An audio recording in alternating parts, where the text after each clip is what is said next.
Hello, everyone, and welcome to the Five Star Joshi Show here on the Fight Game Media Network and over on my YouTube channel. I am your host, Scott Edwards. Welcome back to another great week of Joshi talk. So much going on. We had multiple big shows from Battle in the Valley with the retirement of Sumie Sakai. STARDOM held a Korakuen Hall show. Utami Hayashishita defended the Marigold World Championship for the first time, and a couple of little tidbits throughout the scene that I want to talk about. I also plan to close this show today, if you'd like to stick around, talking with Stephen Conway from Fight Game Media's New Japan podcast, of course. We're going to talk about his time in Japan. This will be a two-part week thing. Next week, I will have Sandre Bjorn on to do the same because he went to a lot of different Joshi shows as well. So I'll get both of their feelings on their trips and how they enjoyed it and so on. So if you want to listen to that, that'll be towards the end of the show. So sit back, relax. If you're on YouTube, welcome. Make sure to press the like, make sure to leave your comments, make sure to let me know what you're thinking. Speaking of which, thank you to everyone after a very successful first week getting this podcast over on the YouTube channel. It's just another way to be seen, to be watched every single week. So I hope you enjoyed it. But with that, let's get to it. The world of Joshi is upon us. It was a busy, busy week in the world of Joshi. So it's only right that we start off at the very top with a incredible retirement match, as well as the undercard tag that Stardom was involved with at Battle in the Valley. That, of course, was an elimination match. Mina Shirakawa, Micah Hanako, and Viva Van teaming up against Anna Jay, Trish Adora, Azumi, and Johnny Robbie. Listen, this match was fine. It was a Stardom elimination style match. So over the top rope, pinfall, submission, all these possibilities to be eliminated. And it was very unique to see this match style, obviously, on a non Stardom show in Japan. I don't always think it's the best match style. I think that these can be very exciting when there is a stipulation or something of the sort.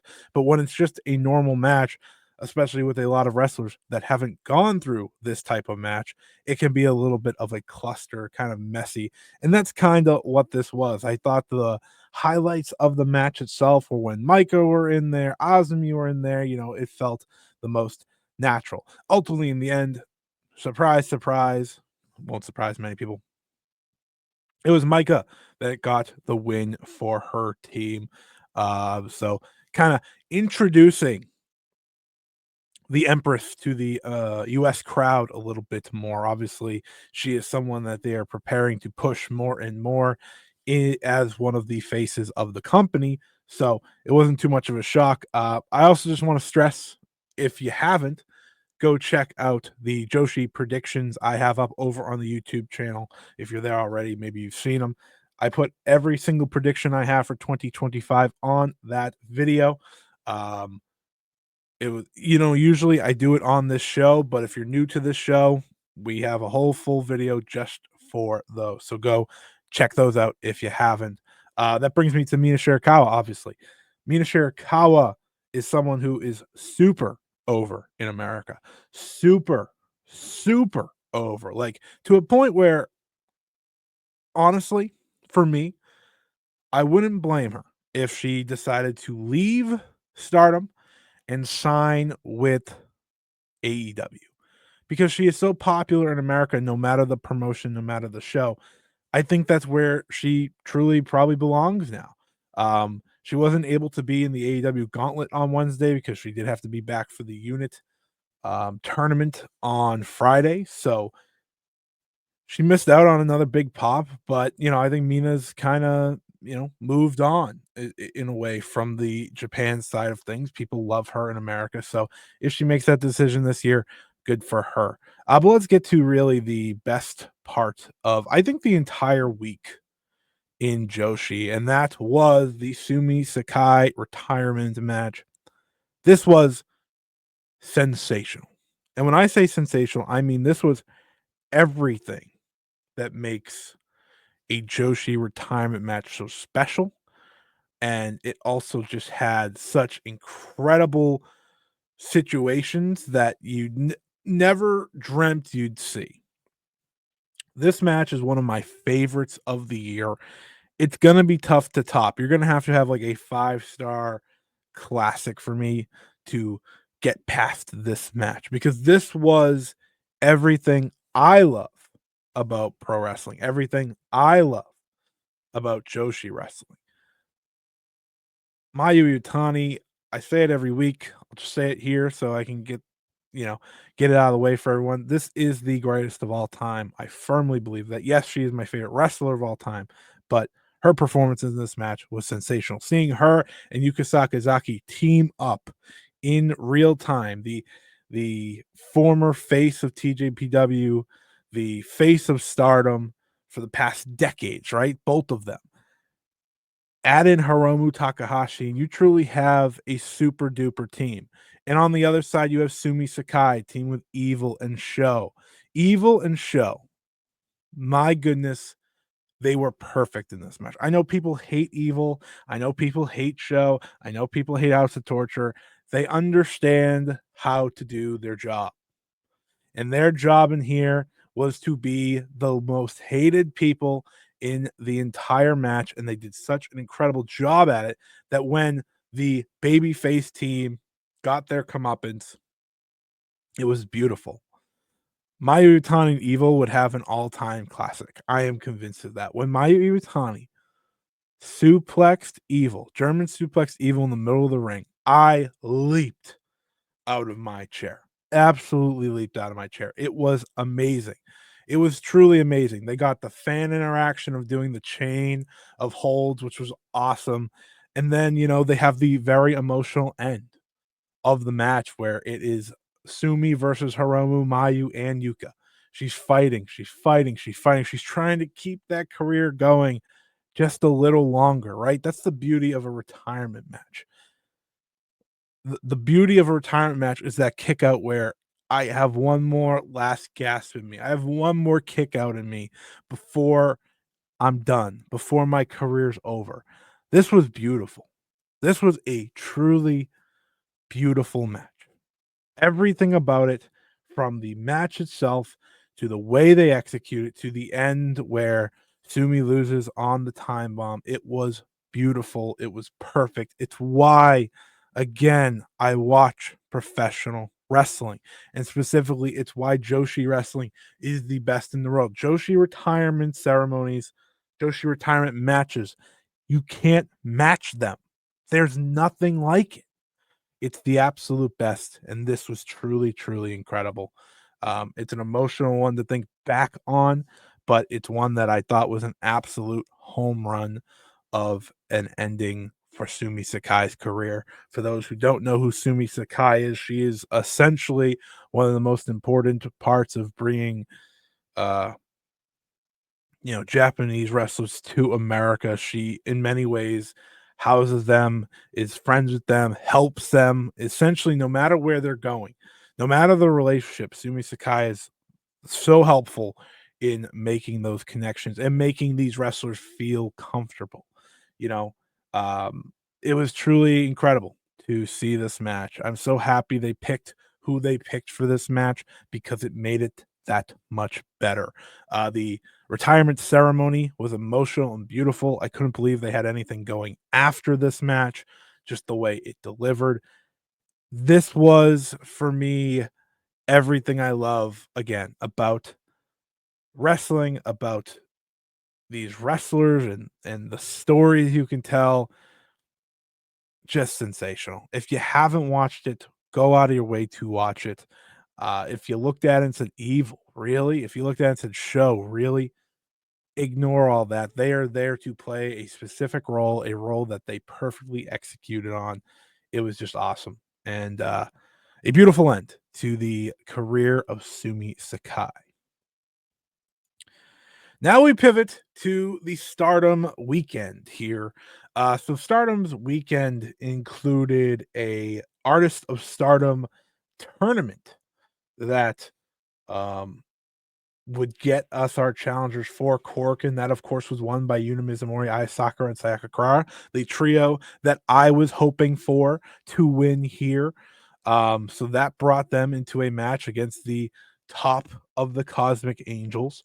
So you had that. You also just had a bunch of preview matches. So we saw um, a number of different combinations. We saw Athena and Tekla having preview matches, Meisera and Saki Kashima having preview matches. I will just talk a little bit about Athena here. I'm not this week, I'm not going to review the house shows in full besides the Korakuen and any big match like Utami's title match. I'm not going to review match by match. Um, but I do want to talk about Athena because Athena just belongs. And that's not really a shock to anyone that's watched Athena. If you've watched Athena, you know how talented Athena is. But she just felt right in Japan. And I hope this is, like she said, not the last time. Not only do I hope it's not the last time, I hope it's not a long time before she gets to do it again. She was awesome the entire tour, seeing her team up and face different individuals. There's some exciting match possibilities. Obviously, Momo Watanabe still has the International Women's Cup. She could pick Athena for that title match. We don't know yet. Um, I just want to give credit to Athena. It was awesome to have her here. But let's get to the Korakuen because the Korakuen, like I said, is the biggest talking point. So this is a Korakuen Hall show. Obviously, you're missing Mayu Utani, Maika, Mina Shirakawa, Hanako. Is that it? And Azumi. You're missing all of them. Plus, throughout the weekend was the coming of age ceremonies in Japan. So you would so this show was missing Ruaka, but other was it Ruaka? I think it was. But other days, Hanan missed the show, Rian missed the show. So a big year, obviously, for them and a big weekend for them. So they had to miss certain points of the show, but you still had 3 title matches on the show, obviously, with the addition of Athena. That helped a lot. So let's go through it. Let's go through the Korakuen Hall show. It started off with Mei Sarah versus Saki Kashima for the high speed championship. This was new rules, obviously, for the high speed title. 10-minute time limit, best 2 out of 3 falls. I asked myself, how would this work? How would this look? I don't know yet. That is my biggest take after the first match, seeing them go face to face with these new rules in hand. I don't know.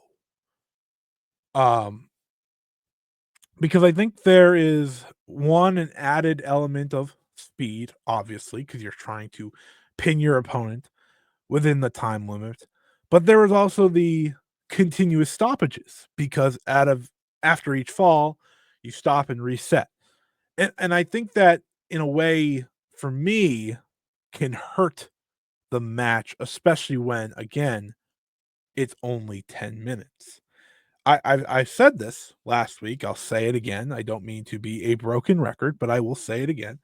I think the perfect medium here is 15 minutes, 2 out of 3 falls, or no 2 out of 3 falls, just 1 fall to a finish, 10-minute time limit. Because again, I bring it up. The Cinderella is a perfect embodiment of, I think, what they want to go for here, which is the urgency and the excitement level of any match and that 10-minute time limit.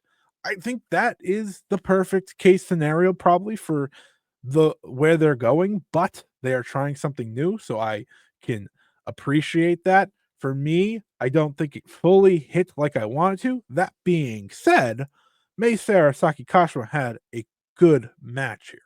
I do have to give them that credit because, of course, they did.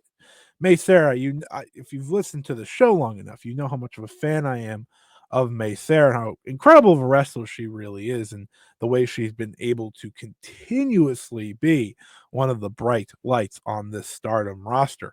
Always entertaining, always great. One of those wrestlers that sneaks up on my Wrestler of the Year list the past 2 years just because of her overall quality.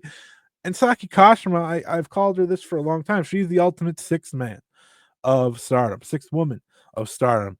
of course. And when I say that is if you know basketball, there is a starting lineup and then there's that coveted sixth man position. And that is the position where I think Saki Kashima fits in very well. It is the position where we need someone to step up, we need someone to fill a role. That is what she is going to do each and every time. And she has done that her entire career. So these two, I think the match worked enough because of the fact that these two can wrestle that type of match where anyone can get pinned at any minute. And two, they're just good. Like they're just good. So for me, with the high speed rules, it's wait and see. I don't know again how to fully feel yet. Um, so I'm not gonna judge yet. First edition of the match, fine. We'll see. Ask me when we get to the second and third and fourth. That's when I'll really understand if this is the right rule or we should alter those rules, which I think they should be open to. I think they should be open to we can change these rules a little bit, but we want a new established rule for the high speed, which I totally again understand. The next match here on the card with Hina Fukigen Death and Matoi Hamabe is what it is. Like I don't know what you expect from that one. It wasn't anything I think to go out of your way and see necessarily, but it was Hina getting a win, which was nice. It's always nice to see Hina get a win. Then you had Mon Watanabe and Natsuko Tora defeat Rion and Waka Tsukiyama. This did not need to go 9 minutes and 33 seconds, but it did. Then you had Stars, Hana, Hazuki, Koguma, Momokogo, and Saida defeating God's Eyes, Lady C, Rana Yagami, Shuri, Tomoki Inaba, and Kyoka Kotatsu. The takeaways I have from this match are what is the Star story? I'm wildly confused. Is it because Mayu wasn't here? Is it just for the unit tournament? I'm not sure. And my point is, if you've been if you've been looking at social media and following the promos, they continuously talk about problems in Stardom, or not Stardom, in Stars. And this is a group, mind you, that has plenty of gold. Mayu's the IWGP champion, Wing Gory are the tag champs. Uh, you know, FWC hold the Oz Academy tag belts. The only person that's not a champion is Momokogo. So what are the problems? And Hanan continuously goes on about it and has said essentially Hazuki and the way she leads and the way she acts. And they had this Twitter exchange ahead of this match. So I said, I wonder if we're going to see like the next step in this story. And then they won. Not really any, problems between any of the team members. They just won. So I'm going to guess it bleeds through into the unit tournament, whether they win or lose, which we'll break down here in a second. But yeah, I don't really know what we're doing with Stars. Stars is the best faction in wrestling, folks. So obviously you don't want anything to happen with them, but it seems like based on the way they've started to tell stories over the past year, this is leading to change one way or the other. We'll see where it takes us, but it didn't show much in this match, which I thought was a fine match. And into Katatsu, watched all her matches from the weekend. I think she's doing a really good job. She's an exciting prospect to follow. And yeah, I'm excited to see where she continues to go.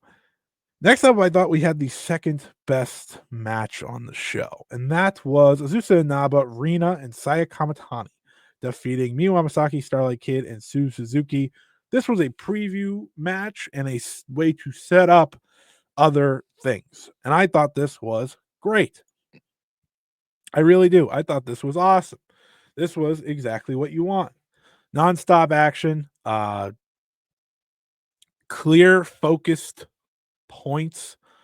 And listen, just a continuation of what I said on the Joshi prediction show.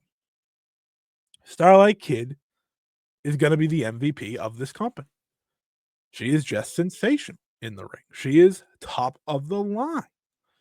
So she had a great match. Her and Rena told some interesting points here where I walked away saying, I was way set on predicting a Wonder of Stardom title match for Rena on the prediction show. I still did it, but yeah, it became like a no-brainer if you watch this Corkin. Like, it feels like that's a direction we are going. Potentially, they push it off a little ways away because they didn't set it up here. But that is the direction we're going. The match ended when Azusa Naba got Miyu Amasaki. So obviously that is a big deal, setting up a future of Stardom title match, which I am excited for. Obviously, that is a match to be excited for, I think. Uh, because this is what you want to see with the future of Stardom title. You want to see the outsider. Obviously, the big one is Chi Chi, right? We are waiting for the big Chi Chi challenge for this belt eventually. But listen, Azusa Naba's great. Azusa Naba's great. Miyu Amasaki is great.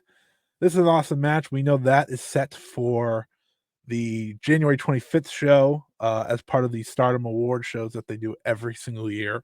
That'll be January 25th. Miyu Amasaki defends against Azusa Naba. And then the other preview, of course, that I have held off on was between Saya Kamatani and Suzu Suzuki. We know that these two will face off for the World of Stardom Championship. It will be Saya Kamatani's first defense of the title since winning it.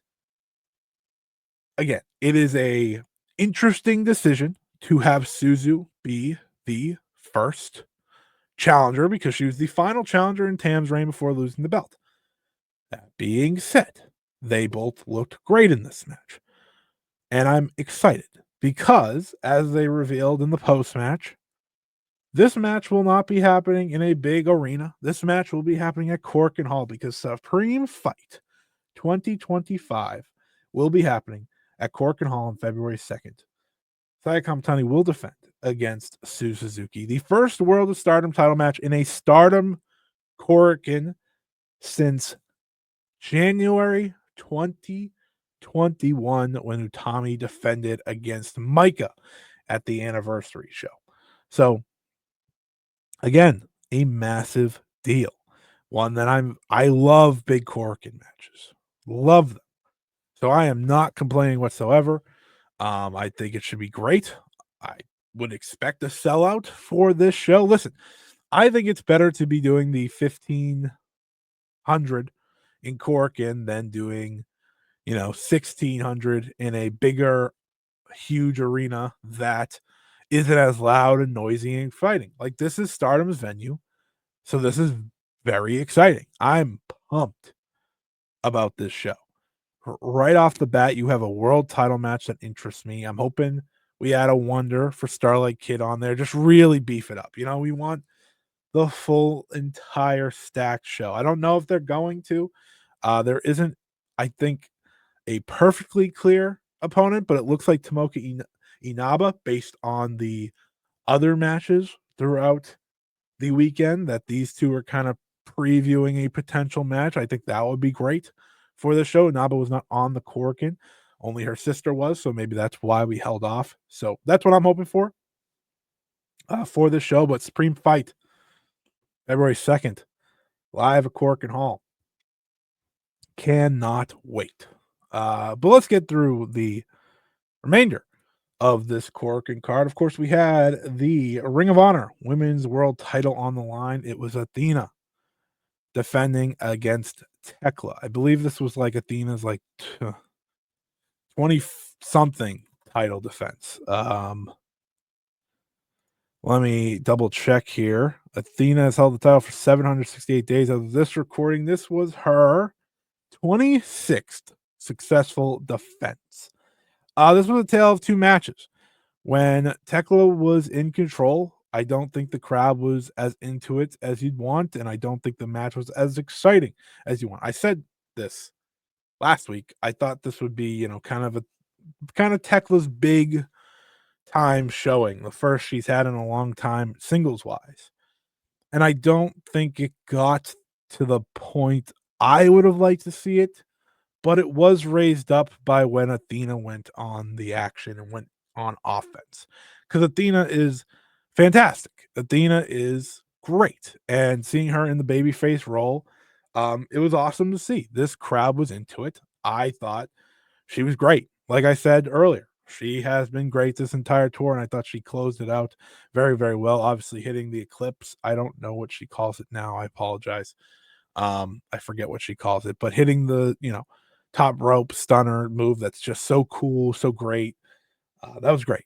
It was a great finish. And then she had this great promo after where she kind of challenged Tekla to a match in America that she'd like to have that match. Obviously, we know Tekla would love to head over to America, though, so that seems like it's potentially on the way. And Athena said she will be back. She said this is, giving her more passion in wrestling and everything. So it was great to see. It really was. I'm not as high on the match as I would have loved to be, but ultimately I got to see Athena wrestle in Japan, defend her Ring of Honor women's world title in Japan. So all pretty cool to see. And then we had the main event of the evening for the Artists of Stardom Championships. Yes, I've just realized that in the graphic they do not have titles in any way, shape, or form. I wonder if they have renders with the titles. They might have new ones. I don't know. But yeah, this was an Artists of Stardom Championship match. It was Cosmic Angels versus Cosmic Angels. You had Tam Nakano, Soriano, and Natsupoi defending the belts for the first time in over 100 days. First time since September. Defending against Yuna Mizumori, Sayaka Karara, and Aya Sakura. I was amped for this match because my belief in Yuna, Aya, and Sayaka at this stage is through the roof. I know that they can shine. They had a great match against Stars on the Saturday. I expected this to be even better, and it was. We are telling a story here when it comes to Sayaka Karara coming so close to that big moment. And that's what they went with here. I'm not going to recap every little bit of the action, but I will tell you the end. The end was fantastic. When Karara hit that spear in the middle of the ring on Tam Nakano, I was ready to jump up and down, scream, whatever I had to do because it was awesome. It was awesome. What a great spot. Karara is just crushing it, like I said. Aya Sakura is crushing it. Yuna's another title main event for Yuna Mizumori at Cork and Hall. The shit you love to see, man. This was an awesome match. Probably the best match of the weekend if there wasn't the Sumie Sakai retirement match. Just everything you want, I think, out of an Artist of Stardom title match. It recaptured why I love those belts. I would have done the title switch because I thought it would have just been such an amazing moment, but Karara will get her moment. I think she's going to win the Future Stardom title by the end of the year. I would go with Aya Sakura because I think Aya Sakura is she's more of my preference. I think she's the best rookie of them all. But Karara is someone that they are very behind, very clearly. Tam obviously loves her. So we'll have to wait and see. She won with the Violet Screwdriver. So it's not like she just won with nothing. This was a big moment for her. I think she won with the Violet Screwdriver. Yeah, she did. But just a great match. Go out of your way to see if you haven't. It's everything you want from an Artist of Stardom title match. It's everything you want from a Korakuen main event. So yeah, this was great. And I really loved it. And this was a good Korakuen overall from Stardom. Now let's get to the Unit League. The Unit League has some fascinating rules. And when I say fascinating, I mean I am beyond confused when it comes to these rules. But we are going to do our best to go over the rules because that's how it goes. So it is the New Year Unit Tournament. We have red block, we have blue block. We have as much as we possibly can handle when it comes to a tournament like this. Sorry, I'm trying to find the rules here, but your blocks are as followed. You do have, as you can see on your screen if you're watching on YouTube, Stars, God's Eye, and EXV in the red block. And you have Cosmic Angels, Neo Genesis, and Hate in the blue block. Sorry, looking for the official rules real quick here. It's the tournament. The tournament ranking will be based on points, which is worth noting. Here are your official tournament rules per Stardom. There are 2 blocks, each with 3 units. They'll face off in a round robin format, so each unit has 2 matches. But the match rules are really where I get confused. So points from each fall are tallied. So there's 3 falls per match. Okay, it's not best 2 out of 3. It's 3 falls. So even if there is, 2, 3 pins, 2 pins, and they go to the rest of that's a draw at the end of that fall because it's a trios match. It's revolving. It is 3 versus 3. They switch. They announce the pairings throughout the day. Everyone, I think, has to wrestle or something. Um, I believe it's picked at random or picked to form different teams each time. You can never use the same trio in the same match. You can see how this is confusing. They're aiming for 3 falls. Those falls are as followed. You get 2 points for a win, 1 for a draw, and 0 for a loss. I'm guessing a draw would be a countout. There is a time limit, obviously. So say the first 2 falls and then the time limit runs out. That is how you get to that draw, which I'm guessing there will be a good amount of those. Um, the match goes until the 3 falls are over or the 30 minutes are up. So it's a lot of points, a lot of matches within one. Very confusing, as you could tell. I am beyond confused at how this is going to go. But it's fun. It's different. I'm excited. I'm looking forward to it. It's a fun little weekend thing. And then the final is, I believe, in Shinkiba first ring, which is nutty to think about. Yeah, it is in Shinkiba first ring. I believe that is on the 23rd. So let's go over the cards here for these few days now, shall we? Like I said, a very fascinating setup for this tournament. I will give them that. It is unique. It is new. It's worth a shot. Like that's my take. It is worth a shot. I'm cool with new things. I'm excited to see how it goes. There's a lot of great wrestlers, and at the end, this is the most important part. The winners of this tournament get a title shot at 2 different set of belts. So if Neo Genesis won, for example, Osmi could challenge for the high speed, and then Maysair and Suzu could challenge for the tag. Or well, she's not going to challenge for the high speed, but you get my point. You get my point. So they get 2 title matches out of it, which is kind of cool. So here are your cards on Friday. So the first show of the blocks, and as you can see, everyone's involved. So some groups are obviously at a disadvantage. They will have less members, so they won't be as fresh, but they have better wrestlers. For example, Genesis, as you see on the screen, overly packed group. They do have an advantage. They have a lot of people that can win. So here's your card for Friday in full. You have Shuri, Rana Yagami, and Kotatsu versus Sayaka Tani, Natsuko Tora, and Fuki Cadet. You have Saki Kashima versus Motoi Hamabe, Lady C, and Saru Himeka of Ehime Pro Wrestling versus Momo Watanabe and Ruaka. And in your tournament matches, the first one over in the red block is Mayu Iwatani, Hanan, Saida, Hazuki, Koguma, and Momokogo representing Stars against E Nexus V's Maika, Mina Shirakawa, Waka Tsukiyama, Hanako, and Rian.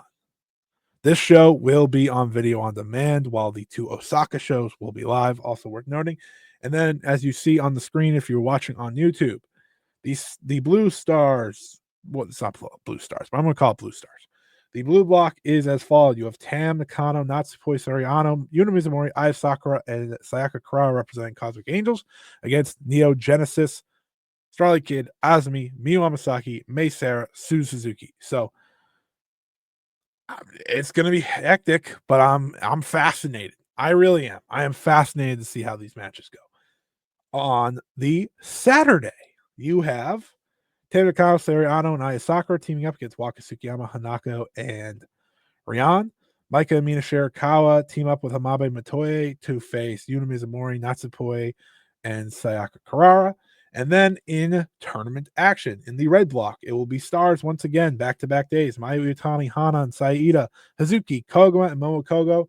They'll face Shuri, Saki Kashima, Lady C, Tomoka Inaba, Rana Yagami, and Kyoka Kotatsu of God's Eye. So they obviously have a very full house in terms of theirs, and then we'll decide how we get that 3-match series. But each 3-match series is one match. So for those who may rate matches or whatever, I don't think you're rating them in the 3 each, but I don't know. It's all 30-minute time. It's all one match. They fill in and out. It's kind of like a gauntlet or something. Stardom did this great gauntlet once upon a time, but yeah. And then the other match is Starlight Kid, Mei Seira, Azumi, Suzuki, and Miyu Amasaki against Saya Kamatani, Natsuko Tora, Momo Watanabe, Ruaka, Rina, Azusa Naba, and Fukigen Death. They have the most people. So we'll see if that's an advantage. Should be at least on day 2, you'd think. But with each match, each fall counting for points, it may not matter at the end of the day. We'll see. And then on Sunday, you'll have Starlight Kid, Azumi, Suzuki, and Miyu Amasaki teaming up against Saida, Hazuki, Koguma, and Momokogo. That's just a fun undercard tag. Mayu Itani versus Mei Seira versus Matoya Hamabe. That should be a fun 3-way match. Then back to block action. In the blue block, you'll have Tam Nakano, Natsupoi, Sari Ano, Yuta Mizumori, Ai Sakura, and Sayaka Kurara facing Saya Kamatani, Natsuko Tora, Momo Watanabe, Ruaka, Rina, Azusa Naba, and Fukigen Death. And in the red block, as you see on your screen, Shuri, Saki Kashima, Lady C, Tomoka Inaba, Rana Yagami, and Kotatsu versus Maika, Mina Shirakawa, Waka Tsukiyama, Hanako, and Rihan. So ultimately what I'm saying here is EXV should be the one team that does not win this tournament. I think Stars' story of, not being able to click will bring us to them going to the final over these other 2 teams that you see on your screen and maybe coming up short against a Hate or Angels or Neo Genesis. They really packed the blue block, I think, in terms of the potential winner. So I think that's the way they're going to tell that star story. Otherwise, I'm very confused. But that is the Unit League. I'm going to predict that. I always want to say Neo Genesis wins. Why not? That'd be cool. Or the Angels win because Cosmic Angels win. LOL. I don't know. I'm just excited to watch it, to be quite honest. But both Osaka shows are live, and the first show is not. So the finals, like I said, will be on Thursday, the 23rd. So I will review all of those next week on next week's show. That will be the 14th anniversary show. Being in Shinkiba is crazy for Stardom at this stage, but that is the decision they made. Anyways, let's move on outside of the Stardom ring here. We're closing in on the end because I don't have too much more to talk about before having Steven join us to tell us about his trip to Japan, which should be a lot of fun. But I did want to put a focus on Marvelous for a second. I haven't talked about Marvelous for a very long time on this show, but I've decided to, kind of dive back into the Marvelous ring because I was hearing some great things about the rookies that they have. The rookies being, if you're looking at the screen, Senka Akatsuki on the left and Sora Ayame on the right. Senka and Sora are 2 very special rookies. Senka specifically is very apparent is someone that Chigusa Nagayo loves. She had 2 matches so far this year with Ai Hozan. Ai Hozan, if you watch Marvelous, is one of the before the rookies was the lowest roster member per se, but very solid wrestler, great baby face, great underdog wrestler, right? And these 2, Nagayo has pit them against each other. The rookie who is very clearly taking to wrestling very quickly against Ai Hozan, someone who's in a way been stuck, I'd argue. She hasn't moved up the ladder much, and she's been there for quite some time. They put them together in the AJW mindset of the shoot rules match. And in the first match, they went to a great 15-minute draw. And I was like, wow, Sanka's good. I saw Sanka's debut. I watched it last year against Sari. That was really solid, but it was against Sari. Shocker. But it was a matter of where are we going here? So in the second match, they do the shoot rules, and it is an emotional match. This is a very emotional match because you're watching Ai Hozan struggle against a rookie, right? This is, in a way, it can be embarrassing for her, but she keeps fighting and fighting, and ultimately Sanka gets the arms down for Ai Hozan. She just can't take no more. And when you see her crying, Ai Hozan, that is, it is a very emotional watch, but it is one that I think is a fascinating direction for Marvelous as a whole to again go back into the old AJW rules and so on. I'm fascinated to see how this develops. I think Ai Hozan and Senka, for better or worse, are now rivals moving forward, and I think it'll push Ai Hozan. I think it'll push Senka.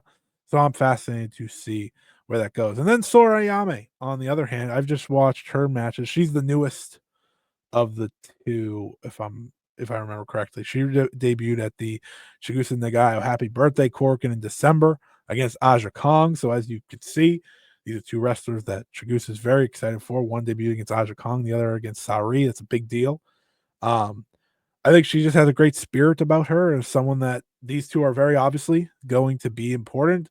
As you can see, if you haven't seen them before, Senka wears the red singlet, the red rookie singlet, like Chigusa Nagayo did.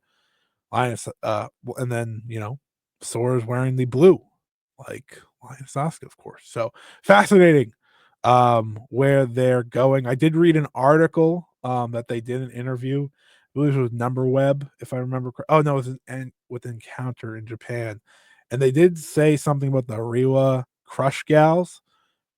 I don't know if that's what they're going for with those two, but whew, that is that's going to be tough if it is. But I just wanted to put attention on them. I think everyone should keep an eye out on Marvelous overall. But these two are very clearly among the best rookies in wrestling right now. And I think they deserve a ton of respect and attention because I think Marvelous is creating something very exciting with them. Next up, just a little bit of news here. Minami Katsu won the Ice Cross Infinity Championship, defeating Yuki Mashiro on Monday. That means Yuki Mashiro heads into the Marigold Superfly Championship match without gold. So obviously, we know Yuki Mashiro is now a freelancer, creates some opportunities for her outside now that she's no longer carrying the belt on her shoulder. So there'll be something interesting. But congratulations to Katsu. I've watched a few of Katsu's matches since coming back to wrestling. She's been great.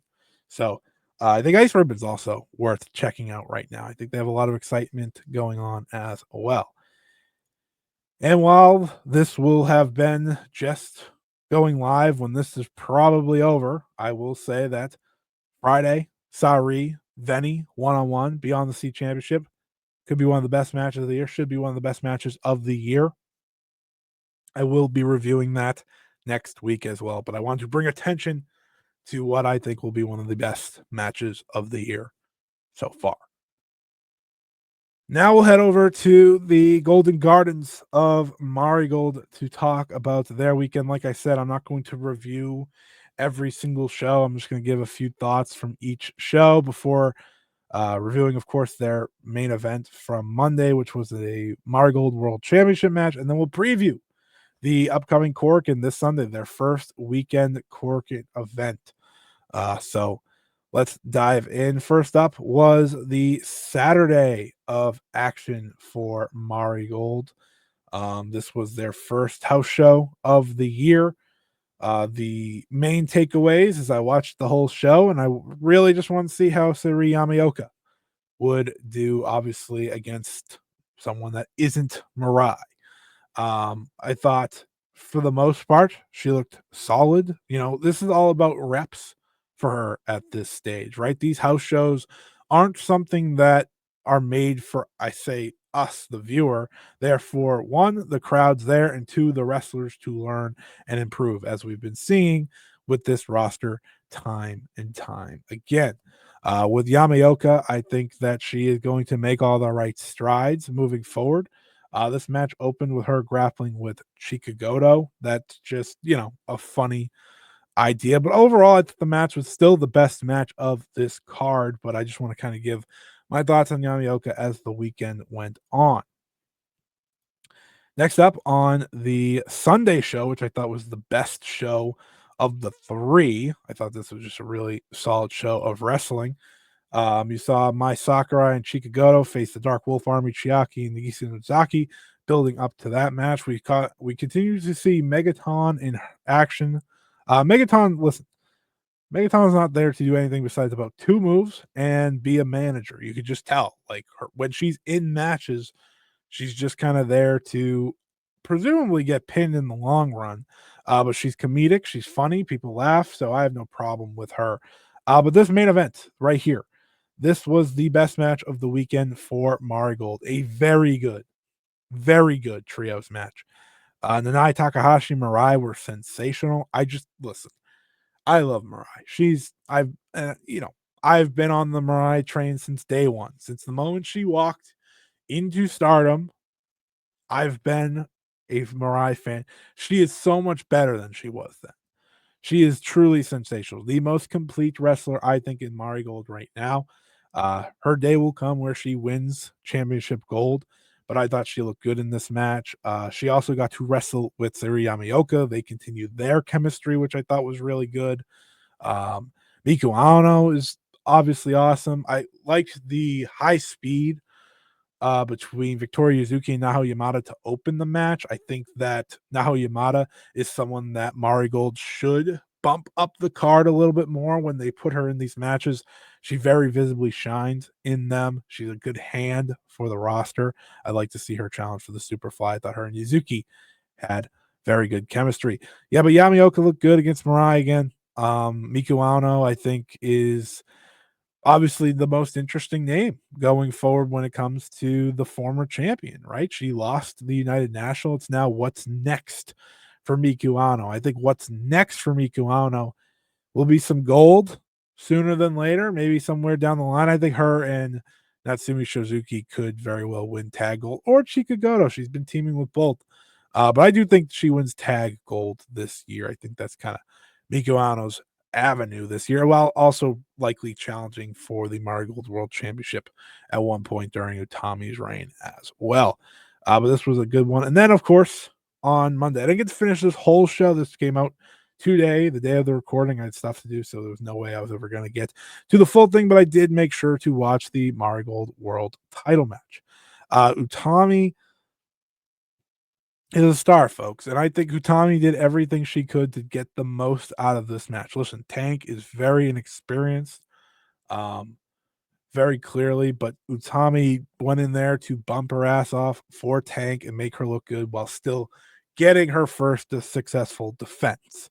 The match is nothing of note. I don't think the match was bad by any means. I actually thought it was probably Tank's best showing of the weekend, and of course, first dream. So maybe that's an extra credit to what Utami's able to accomplish. It was ultimately Utami overcoming the monstrous Tank and getting the first defense. So there was nothing bad about it. I thought it was just fine.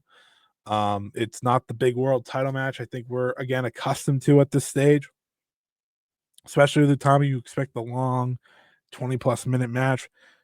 So a short 10-minute match, inoffensive to me. I think her next title match needs to be obviously a big one. It seems like Bozilla would be the direction based on the Korakuen card, but we'll wait and see. But let's preview that Korakuen card now, shall we? So the Korakuen is this Sunday. Like I said, their first pay-per-view, or not pay-per-view, their first Korakuen on a weekend. So obviously very exciting for Marigold. I'm looking forward to it. It looks like a good show. So here is your undercard of matches, including, I think, a tag that's really exciting. But first up, you have a singles match, Chikagoto versus Yuki Minami, a way to get Chikagoto in the win column. Then you'll have Now Shikawa team up with Rhea Seto against Naho Yamada and Riara, who finally gets to step into Marigold ring beyond the Battle Royal. I think she'll be a good fixture for this group, considering she's already back after having to miss the weekend being sick. So I like that Yamada Riara team. That could be something kind of sneaky, kind of exciting. Then you'll have the undercard tag match that looks great. It's Mirai and Misa Matsui versus Miku Ano and Natsumi Shozuki. I mean, that should just be awesome. Like, give them 10 minutes, let them hit a home run. Should be great. Then you'll have Utami Hayashishita going one-on-one with Megaton. This got a lot of people talking this week. I think it's harmless based on what Megaton is. It's going to be a squash. They're going to have, Bozilla and Tank are focused on the title match later in the night. They're not going to be there to help her. I think it's going to be a 2-second squash and a way to build further to Utami versus Bozilla, which is a major match, a massive match, and a very exciting world title match. And then you have, of course, what you see on your screen here. Victoria Yuzuki will defend the Marigold Superfly Championship for the first time against former Ice Cross Infinity champion Yuki Mashiro. I'm very excited for this match. I think Yuki Mashiro is such an underrated talent in Joshi. I think she brings a lot to the table, whether it be in the comedic sense or just the overall wrestling sense. Very clearly, this will be a successful defense for Yuzuki, but I do think that they can steal the show and potentially have the best match on the show. Yuzuki should win, but I'm greatly looking forward to this one. Next up, you have the United National Championship match. This is the favorite, I think, on the night to be the best match. It will be Mai Sakurai versus Nagisa Nozaki for the United National title. As I said, should be a very exciting match between the two. Nozaki always steps up, always has a big match when necessary. And I think this is one of those times that she's going to do just that. Mai Sakurai, with her first defense, she'll have a successful defense, obviously. Should be no problem, but it's a good first defense nonetheless. I'm hoping that they have a challenger ready to go right after the match because it feels like they're setting up a big show with Utami versus Bozilla coming up, presumably, as well. And then your main event, it will be Bozilla and Tank defending the Twin Star Championships against the super rookie Seiri Yamaoka and the retiring veteran Nanae Takahashi. I'll just keep it frank. Here comes your title change. There's a reason this is the main event, folks. There's a reason this is the main event. The Tank and Bozilla title change was, as I talked about on the review, not very good. And ultimately, it was to get the monsters over, to have the super rookie and the veteran, the retiring legend that is Nanae Takahashi, gets the big win in the end. So, should be a hell of a moment for the rookie, for Nanae. Nanae winning her final title, obviously, be a very emotional moment as her career wraps up in May. I'm looking forward to it. Well, I think the match will be good. Probably not. Just because you have a rookie who has all of 4 matches under her belt, and then you have, of course, Tank, who has 1 year of wrestling under her belt. But if they keep it to Bozilla and Nanae for the most part, have Yamaoka come in for the big spots, right? Come in, hit the Albright, perhaps, that of course Hashimoto has made famous. You can have a very interesting main event with a big moment that I think will raise it up. So I'll take it back what I said. I think it could be a very interesting match, which one that I'm excited about because I do think we're getting new champions, crowning the super rookie 16 days after her debut, or not even 16. I don't think that math is correct. What day? Oh no, it is 16 days. Yep, they have the 3rd, and then it's the 19th. I keep thinking it was the same date as today. Anyways, my apologies, folks.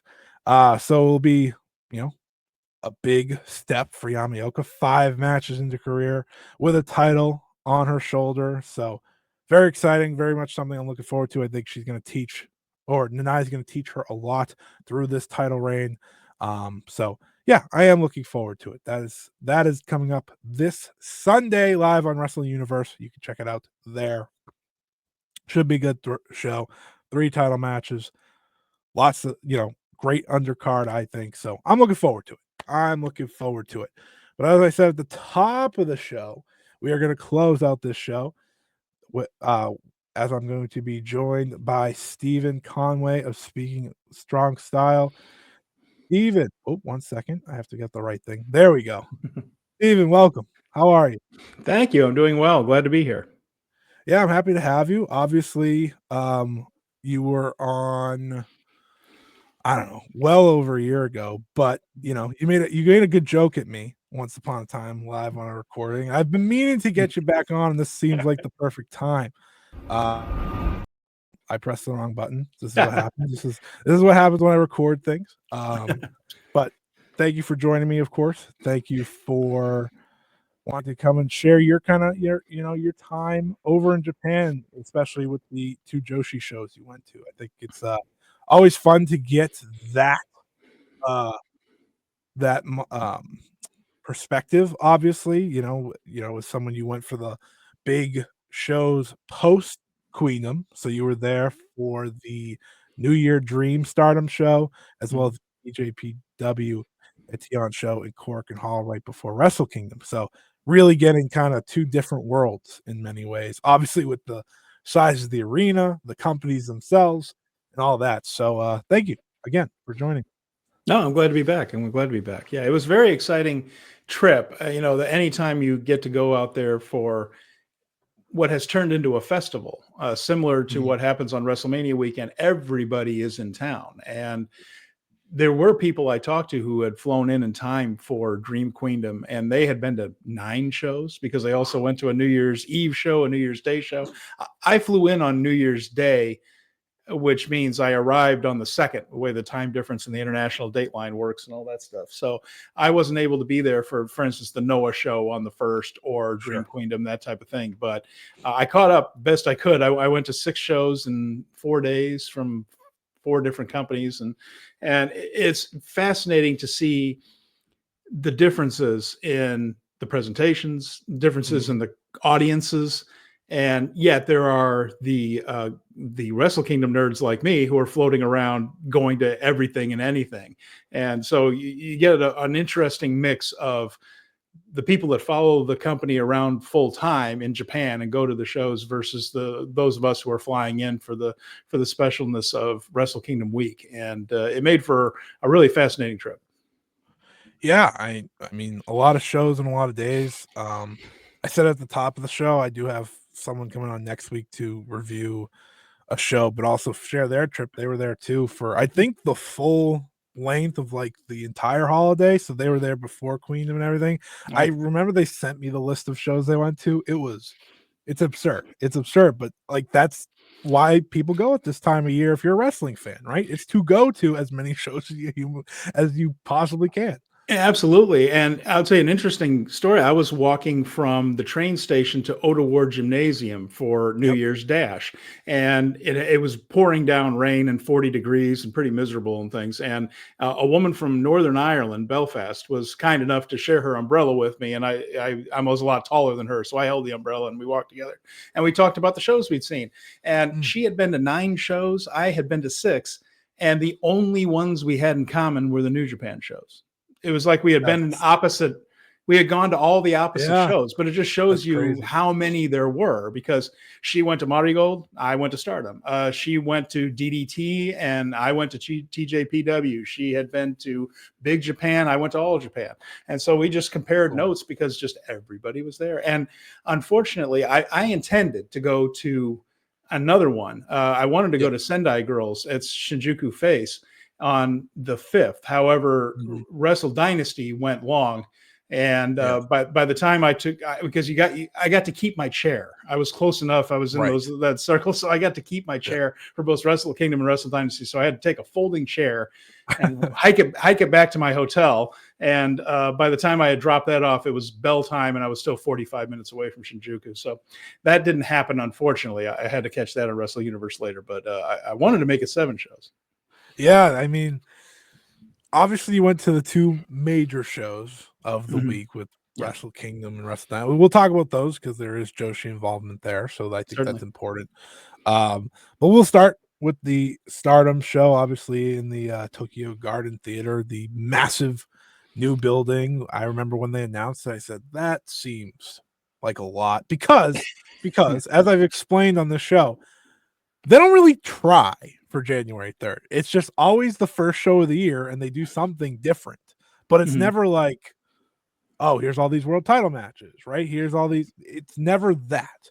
Last Mhm. year was Triangle Derby. The year before that was the start of Triangle Derby. And this year was kind of Stardom versus everyone else around Mhm. the scene, which I thought was a better way to go about it than, of course, a one night tournament or something, which they've, of course, pivoted to the unit tournament this weekend, which I talked about earlier. So, give me your experience on that because I know while they had 2,000 in the building, which is always great to see, and I said this last week or the week before, we had essentially 2 days and 2 days out of a week where we have 4,000 fans watching Joshi at one time. That's a win in my book. But this was like an 8,000 person venue, so ultimately it feels empty still, despite having 2,000 people. I'm sure. I'll say this, it didn't, and here's why. Oh, I, good. I was looking around that theater. So it is a traditional music venue. So it is an amphitheater-like setting. So you had a completely empty floor and a Okay. big stage. So for Stardom, the stage where normally the band would be playing into Yes. this three-tiered, so you had three decks of people and that, like I said, the empty floor. You would have general admission people on the floor. So those are the Okay. hardcore stand in front of the band, jumping up and down, singing. Right. You have the band up there on the stage, and then you have a couple of balconies. Sure. So they use the stage as their entrance ramp. That's where the Okay. video boards were. That's where everyone came out. And then they walked off the stage using their ramp to the ring, which is where the general admission standing people would be for a concert. So Sure. the Okay. capacity for wrestling isn't anywhere near 8,000 because that whole area where Yeah. ringside and the ring is, that would be full of people standing. And instead we were in, seats in neat rows.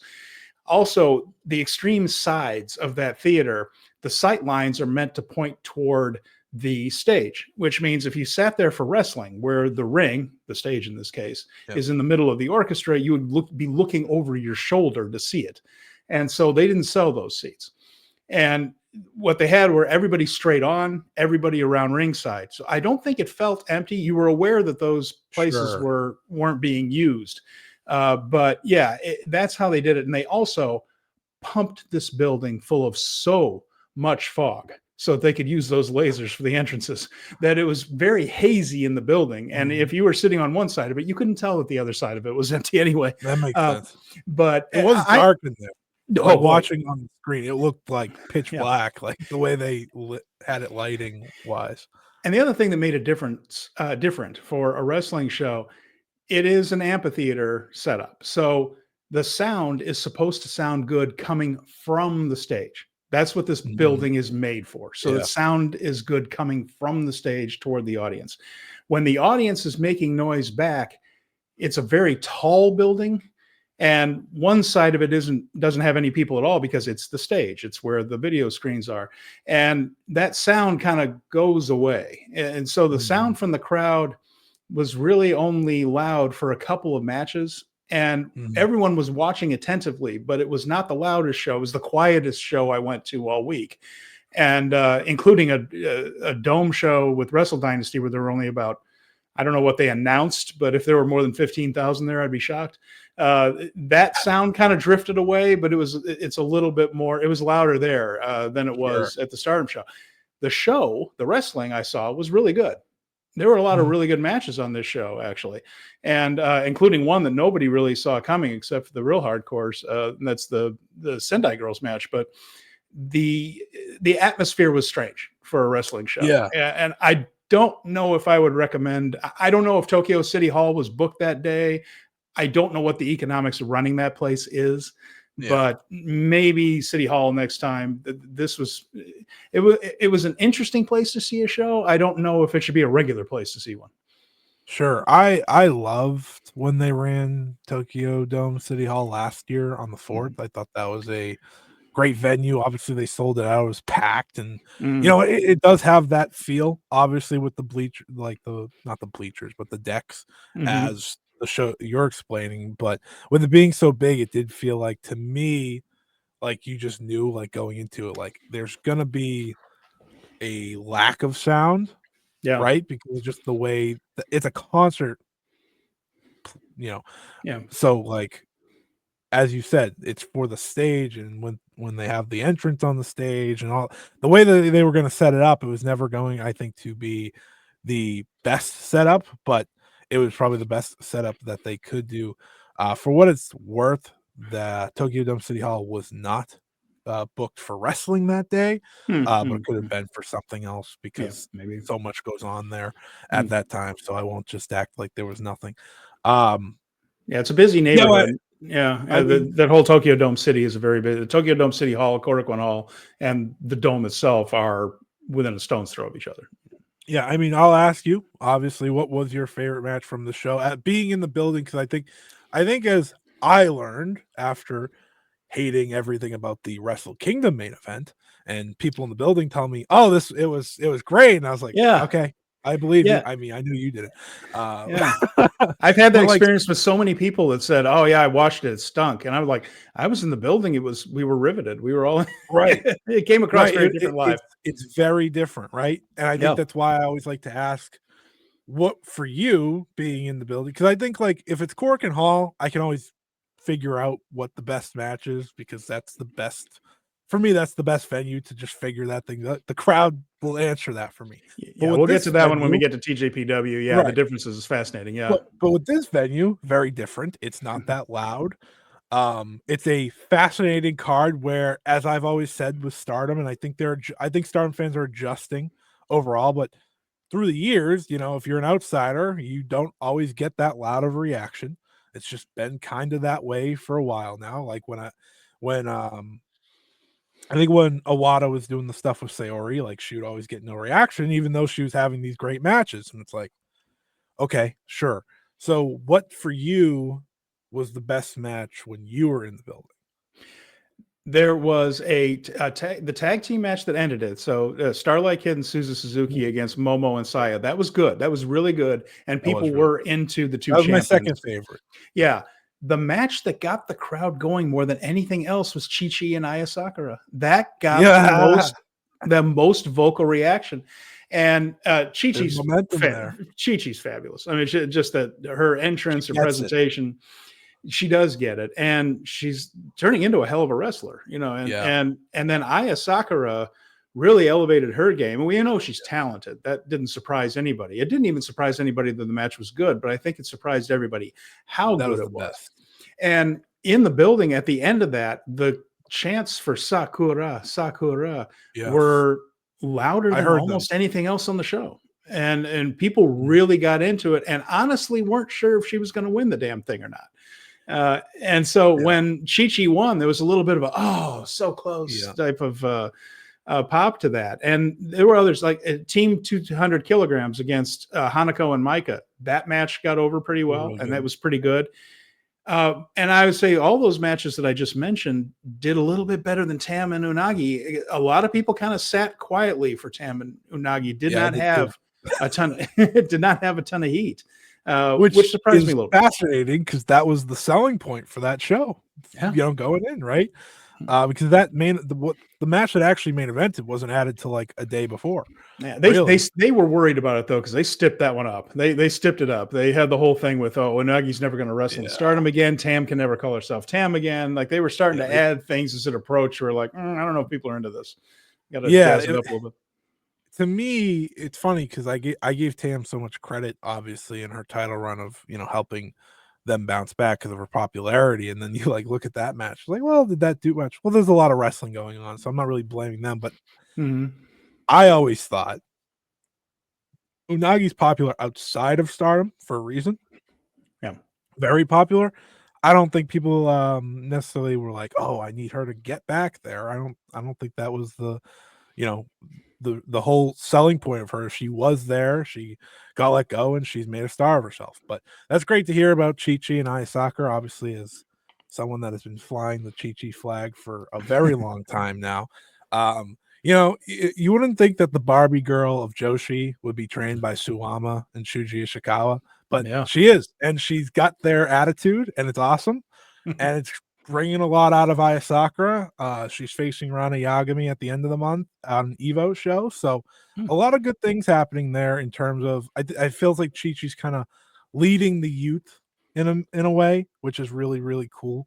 As I talked about earlier on the show, there seems to be rookies everywhere now throughout the scene. You know, Marvelous has one. They're, as I said, you weren't obviously here for that, Steven, but they're wearing the red and blue, not singlets, but the rookie uniforms, which, you know, and I saw an interview today that said, you know, someone called them the Rewa Crush Gals, and I was like, all right, hold on, Okay. hold on. Slow your roll. But but it's great to see, and they're very talented. It's like it just feels like there's a boost right now, and to hear you kind of say, "Well, these two had the best reaction." It's great to hear. It's great to hear. If the crowds get behind them, the companies have no other choice but to also get behind them. But let's switch over now to the TJPW show, which is just an incredibly different experience. Oh my goodness. One that I think, and as I say, sometimes I'm not the, you know, I'll sit here. I'm not always the biggest fan of the way TJPW does things, but when it comes to their Etion show, it's usually their best of the year. They put their best foot forward. They know the building is going to be packed. They always put on the big title matches. And of course, they do the Shoko Nakajima Hyper Masao thing that they do every year, which is always an experience in itself that the crowd loves. So tell me about that. Obviously, was this your one Korakuen show of the weekend, or did you get to go to All Japan too? All Japan was also in Korakuen. Okay. Yeah, that was that had been the day before. So I did the two matinee shows in Korakuen Hall. So this one started at about 11 o'clock in the morning, and it was a tale of 3 different shows in one. And what I mean by that is the early stuff was all comedy. The first, I would say, 3 or 4 matches of it were comedy, and not bad either. And I'm not a big comedy wrestling guy. I'm not a fan of DDT's stuff necessarily. I understand that there are talented people and they're certainly creative, but it's not my cup of tea. Just like death match wrestling isn't my thing either. I recognize that people are good at it and there's an art to it. Match wrestling, but not death match wrestling. Yeah. And so you're more for the clown than the death matches. I got yeah. And so Fukigen death is over with me. I'll admit that. But Yonayama's fantastic. But early on they do a lot of goofing around, and when they even the stuff outside the ring, and I remember making notes in my phone. It's like TJPW doesn't do the little things. These are the notes I'm making before we get to the later stuff. I said they don't do the little things well, like the whole thing, like during a tag team match, if somebody is trying to get in to break up the pin and someone's holding, they're like spanking each other on the butt and giggling and stuff like that. And I'm just like, they're not trying. What are they doing? They're not trying. But some of the stuff in the ring was entertaining. And then they had some interesting foreigners, you know, like Ivy Steele and Kira Summer and all that, who had matches from what I was picking up from other people that know more about TJPW than I do. They had one of their better efforts in this show. Someone just said, "Oh yeah, that match is better than I thought it was going to be." And all that.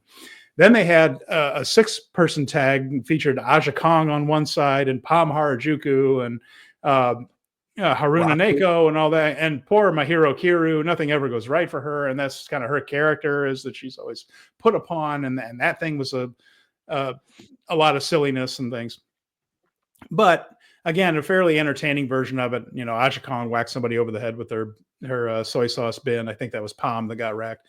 And it was fine. You know, you're just thinking that, okay, but we're doing kind of a silly comedy show. And then we got the Lumber Snake Death Match, which was Hyper Masao and Shoko Nakajima. And then we have Poison Sawada, Julie, up there throwing spells on people, and people were taking bumps and for invisible opponents and having trances put on them. And there was people drinking antidote in the ring. It was nuts. And first of all, it featured a complete song dance sequence to start, where like Poison Sawada and Hyper were out there doing a fully choreographed thing with 5 people. I did not know what I was looking at, but I admit by the end of it, I was kind of smiling. But I Yeah, just okay. thought I thought, well, this company's certainly owned by DDT, isn't it? It's like, we're certainly seeing that. Admittedly, I get a lot of shit from people because I never enjoy their match every January 4th, but I Yeah. always say, if you're in the building, it's Yeah. probably a hell of an experience. And Korakuen Hall is a cauldron. And what I mean by Yes. that is it's literally built for something with a ring in the middle of it. The Korakuen Hall was built to host boxing in the Olympics in 1964. So it's made to have a ring in the middle of it. Now, pro wrestling is made for boxing, but that's how it's turned out. And the noise just sits on top of it, and you're crowded in. And I sat in the very last row of the orange seats, which is I'm about as far away from the ring as I can get. And I still felt like I could high five the guys in the ring. It just is, it's such Yeah. an atmosphere there, and you're never far away. And there's about 1,700, sometimes 2,000 if they open up standing room. They didn't for either of these shows, but it pumps up the energy in the room just by being in there. Sure. And that was interesting to see. So when things got serious, which was after the Lumbersnake death match, that whole thing ended and everybody had been laughing and, all the goofiness. And then they announced immediately that Hyper Masao would face Shoko Nakajima next year in 2026 on January 4th. Everybody laughed. And then we got a little intermission. We had a couple of tag team matches that were pretty good and serious. No goofing around. They were traditional, what you would think of as pro wrestling tag team matches. The last 3 matches on the show were outstanding. And so it was this whole thing where we had comedy wrestling, then we had solid wrestling from a company that's maybe not on the level of Stardom or Marigold as far as in-ring stuff. The last 3 matches were excellent. Yeah, and all 3 came across, and you're just like, wow, this was 3 different experiences in one going to TJPW. Yeah, you saw major title changes. You saw the comedy side. Yeah, I mean, as someone who watched the show live, it's for me. It's always in TJPW. All right, what are the last 3 matches? All right, like, can those bring me in? Because that's always how I cover every show that has the title matches, but it's always, am I going to be interested in these 3 matches? I thought, okay, these can all hit a certain level that you're wanting to. I will ask you, how over, because I'm always fascinated when it comes to the foreigners, and the fact that the TNA Knockouts World Champion is one of them fascinates me. I love Masha. I think she's incredibly talented. I think she's one of the best women in North America these days. I think, I think a certain company that had her in for dark and then didn't sign her messed up long ago. I Not think to name names, but WWE is about to fix that, I believe. yeah, of course they are. I just saw the partnership was signed after all. That's a real official thing now. But how did was she over? Because this is not her first time. Last year she was the challenger for Miyu Yamashita. Ultimately, it's hard to be over though when you are in the ring with Miyu Yamashita and Maki Ito, 2 of the most over people in the company. Yeah, and yes, she got a reaction coming out. She certainly did. It was not over. It wasn't overwhelming. Sure. Athena got a bigger one in Stardom than Masha did here, but no, she did fine. And Zara Zakher, her partner, also got a decent reaction out of it. But yeah, Maki and Miyu kind of suck all of the charisma out of the building between the 2 of them, and I think I put that wrong. That sounds like there wasn't any charisma. It was all within them. Yeah. It's fascinating too, because Maki Ito, to me, I associated her for a long time with one of the god awful worst things that was ever on AEW Dynamite. And seeing her wrestle in this match, like she has come a hell of a long way since that. She's a great wrestler. She always got a bad rap because in AEW she wasn't doing that. Yeah. And but here she was fabulous, and this match was very, very good. It's one of those matches too that heated up as it went along, and you had the entrances. And TJPW is the only company I saw all week that still do the streamers on entrances. Nobody else does that right now that I saw. Maybe one of the other companies did, but obviously the ring is just buried in these things for both Miyu and Maki. And so, Masha and Zara get a handful or whatever, but once the match starts, it heats up because Masha knows what she's doing and knows how to be that kind of overwhelming foreign heel that the smaller Japanese women have to face. She knows how to play that part. She knows how to work with people smaller than her because she has to. And me, she's always been the perfect foreigner for Japan.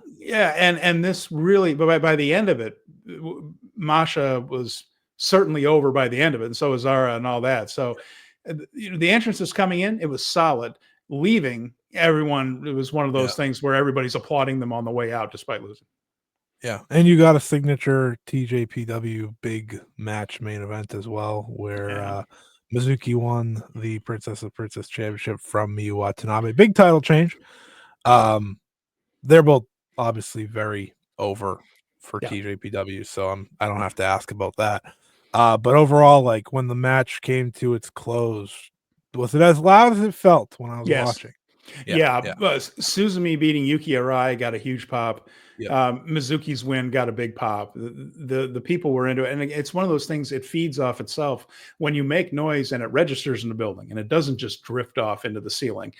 It encourages other people to get loud too. And by the end of these, you got the full experience of being at a Japanese wrestling show when it's clicking.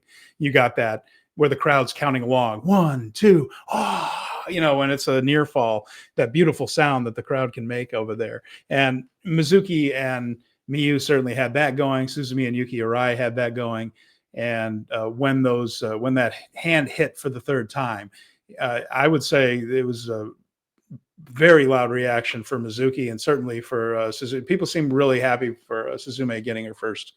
I believe it's her first title, right? And her first singles title or something like that. Yes, it's like belt. Yeah. Also, Mizuki just the sugar popping rabbit. That's a hell of a nickname. I love it. That's when she hits the whirling candy spin, that's when usually the crowd loses their minds because it's always like, how did you do that? That specific move always goes viral on social media. It should. It looks pretty spectacular. That's the one that everyone sees and like, hold on, what is she doing? Well, that's great to hear, obviously. Like, and my biggest question for you, you were into two different crowds. Yeah. And I think this is the most interesting maybe topic for going to a Stardom show, going to a TJPW show, just like how they react, differences of the crowds themselves, and so on. I know that was a big thing you noticed. The Korakuen Hall crowd was louder, of course. I think that was as much venue driven as anything else. I think if that were in Korakuen Hall, I think that Sakura Chi-Chi match would have really gotten that kind of reaction. So would some of the other things that went on. Mayu's trios match, for instance, got over with the crowd right there, but the sound kind of went away. So there were plenty of things that got over, but the Stardom crowd is so heavily male that it startled me. Like, I knew that intellectually. I see the shows on TV and things, but going there and waiting outside in a long line to get into the building because I was there before doors, just because I didn't want to take a chance on being late to Ariake. That's not close to anything. But I was startled. If there is a women's section at a Stardom event, I don't think there are enough women in the show to put in it to fill one up. They were very few and very far between. And I talked to more than one person who had been to Stardom shows with their partners. These are men that I'm talking to, and they have been to Stardom shows with their partners. Both of them mentioned that their wives weren't totally comfortable at a Stardom show in that crowd.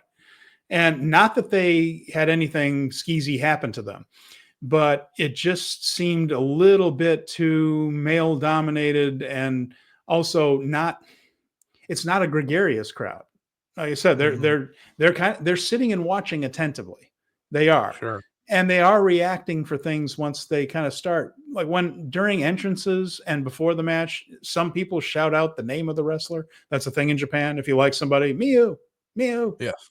But of course, that's about it. And then it's just kind of quiet for a lot of the match until it starts building toward the finish and things.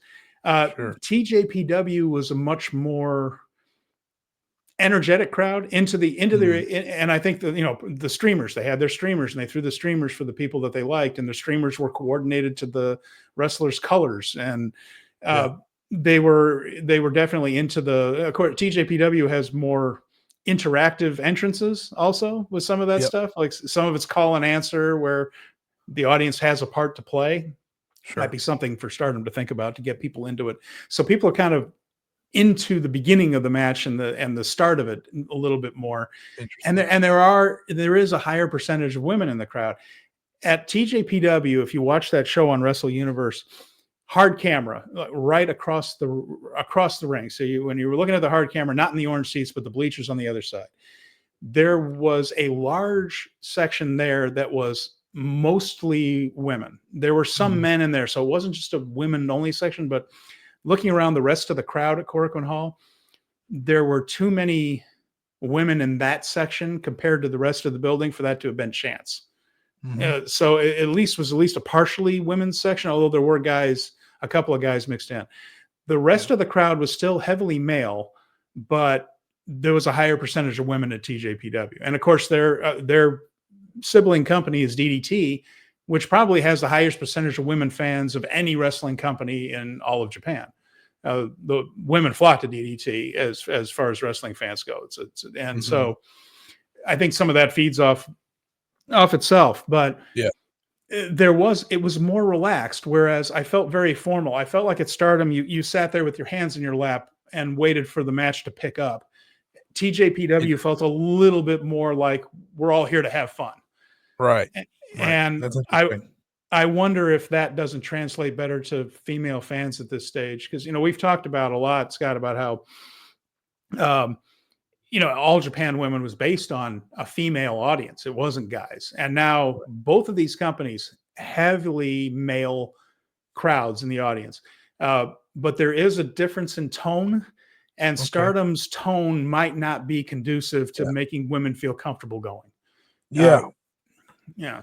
So Well, I don't mean to make you unaware of this, but I did keep this segment for this part because you and me had talked about this before. But both Taro Okada and Hiroshi Tanahashi yeah, had to issue statements yeah, this week after Kadani, the Bushiroad president, had a uh, wrongful comment, I'd say, to say the least, regarding Stardom and the presentation at the Bushiroad. Oh, what was it? Presentation? We'll call it the Bushiroad presentation. yeah, So, for those who don't know, on Monday after their match, the Cosmic Angels went over to this show, the Bushiroad thing. So right after their main event match, they all went over. They all in gear, they wore the mask thing, and they were part of the presentation. Bushiroad does this every year. This wasn't a new thing.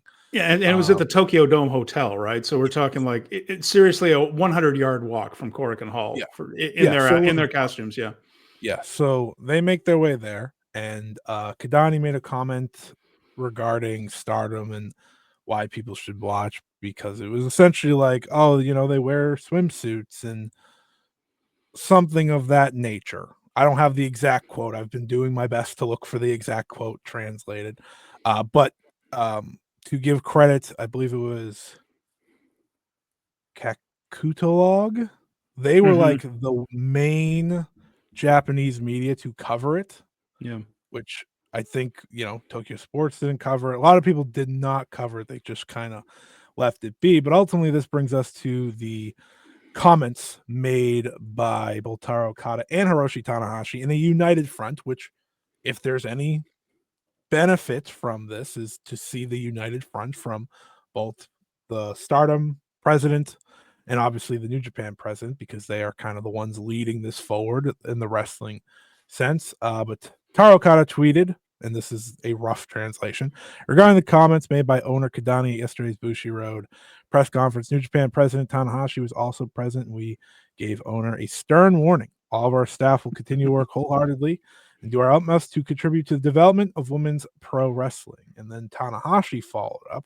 Obviously, Tanahashi oversees it all because New Stardom is now, the is it the subsidiary? Is that the word that they use now for Subsidiary. Yeah. Stardom? Hmm, yeah. Yeah, So Tanahashi said today I had a meeting with the owner, STARDOM, President Okada, regarding the comments made by owner Kidani yesterday's Bushiroad press conference. I also regret that I was on stage and simply ignored the remarks. We will continue to strengthen our relationship with Stardom and work hard for the world of professional wrestling. So, as you can see, Okada was there. From the things that I read throughout, I believe it was the catalog that talked about like Okada was there. Why did or no? Actually, this was from a fan that I read. They said if Okada was there, why didn't you have him present Stardom? Why was Kidani the one presenting Stardom? Tanahashi was there. Tanahashi is in wrestling. Tanahashi is connected. Why didn't you have him present Stardom? Instead, it was Kidani, someone who has continuously shot himself in the foot, continuously made it looked like a moron in various ways. I mean, this guy is a guy that had an interview with Tokyo Sports after Wrestle Dynasty flopped and Wrestle Kingdom did not come close to the number they wanted, and said, "Yeah, that was not what we were looking for." And he went on to say they want 40,000, all this thing. Sometimes he talks a little bit too much, and when I say sometimes, I mean all the time. And this is kind of why I bring you here, because obviously you were the New Japan side, so here at Fight Game Media, so it's kind of perfect to have you here. Obviously, you have your own complaints with Kidani, I'm sure. I have my many, and the way Bushiroad's run, and if there wasn't a Tanahashi, I don't know what New Japan would look like right now. So thank God for Tanahashi. But my point here is that this is not like new when it comes to Kidani, speaking out of line in a way that, again, looks bad for the company. Not necessarily this wording, but I just wanted to cover this because it feels right. Not many, if any, media companies here in America are covering it either, because they don't really. It's not one of the main companies here in America, so they don't touch it. But I wanted to touch on it because comment upset me, but I want to give the credit to both Taro and Tanahashi for speaking on it quickly. Kidani did give a apology on social media before that, bringing up the comment, so on. And I'm not a big Kidani fan, so I never have been. I will continue not to be. But it, to me, only hurts Stardom more than it helps, because when you have the person that runs all of it saying things like that, you're not doing what you're trying to do. And again, you and me have talked about this a lot. You're trying to bring in a new female audience. This is a company that sells women's only tickets. I just checked. They did for that show that you went to, even though you didn't notice it. They do for the Korakuen on the 2nd. So this is something they continuously do. But yeah, I just needed to bring that up. There was no perfect way to bring it up, but I thought with you kind of talking about that kind of can bring it all together here. It goes to a little bit about what we were talking about, is why women might not feel comfortable there. And unfortunately, this was a non-pro wrestling event. So it was a Bushiroad event. Now, Bushiroad, of course, does a lot of card trading games, mobile phone games. They do toys and stuff like that. I went to their shop in Akihabara, and it's a little overwhelming, the various things there. But so he brings the Cosmic Angels out there. And from what I have been able to pick up a little bit, what he kind of said was he's looking at the crowd and just saying, "Oh, see, look, you guys thought this was just going to be about trading cards and stuff. You didn't know you're going to have girls in swimsuits over here, did you?" Yeah. Just knuckle-headed stuff, right? Well, then I guess Yuna Mizumori and Tam tried to play it off a little bit and like struck a muscle pose or something like that. And then he said something like, "Oh, thanks for the fan service." And you're just like, just stop talking. Yeah. But it wasn't about pro wrestling. It was just about Bushiroad, and they were talking about their various card games and stuff like that. So that's why Kidani was there, because it was about more than wrestling. He should have turned it over to Okada and Tanahashi. Certainly. We know that now, but the CEOs love the sound of their own I always think they should. Anytime they've done this multiple times in the past. And it's rarely gone well. Yeah. I remember the last time they had one of these, and Julia, when she was with the company, was like, "Yeah, we need time off." Yeah. Like in front of everyone. She took advantage of that. She was like, I know I'm out of here, but help them. Like, God bless her. But there's yeah, always something at yeah. things, which And you I mentioned wish. though, at least Okada and Tanahashi stepped in on social media. You can't remember if you think you can't talk back to your boss in America. This is Japan. That's nuclear over there. So at least they put something out on social media later. I believe that Stardom and New Japan are trying to portray Stardom and women in a respectful light. I think that is what Okada and Tanahashi are trying to do.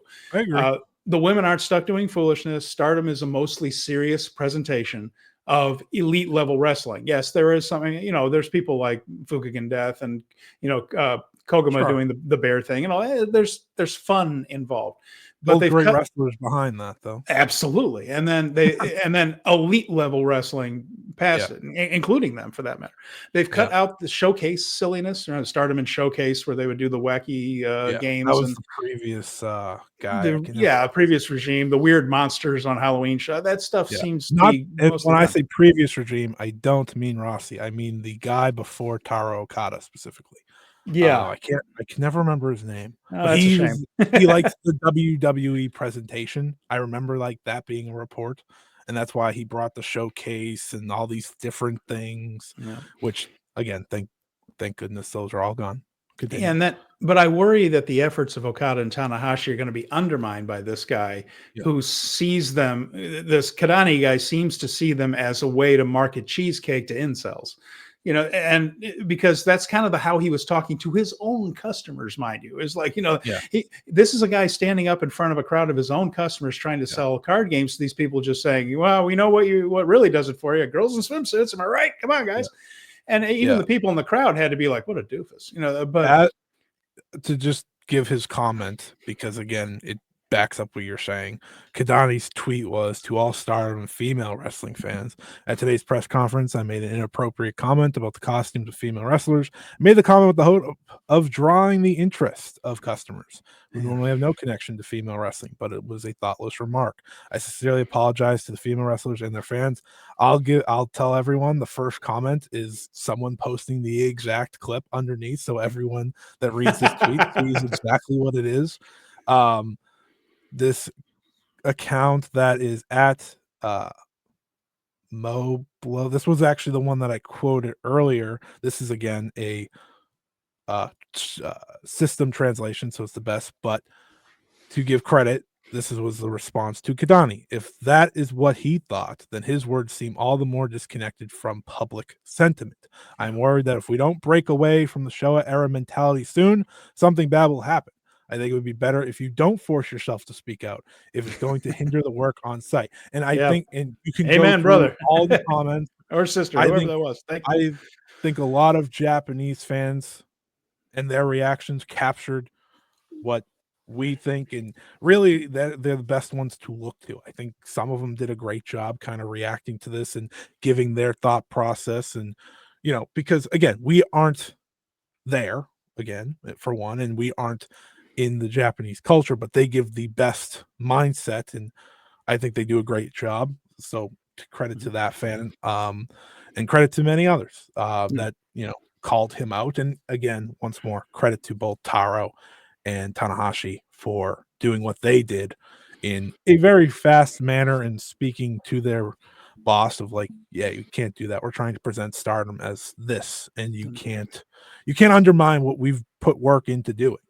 Yeah, their focus should be on getting women back in the crowds because that's clearly the biggest growth market for them. If they can get these people to come with a partner, you could almost double the crowds. You know what I mean? Like, and I know that's a very cheap way of putting it, but I'm just saying if you can get women to show up, there is tremendous growth potential there because it's almost all guys. So but they can get the women back in the crowd. You can market these women as heroes, maybe even as symbols of empowerment. Now, again, we're in Japan and Japanese culture, and it's still a patriarchy. I understand that's a stretch, but you can market these women as heroes, not as cheesecake.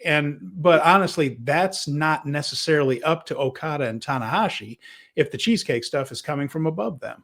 And so Kadani's a real issue. If this is how he sees the Stardom roster, then Okada and Tanahashi have a much bigger challenge ahead of them Sure. than it should And be.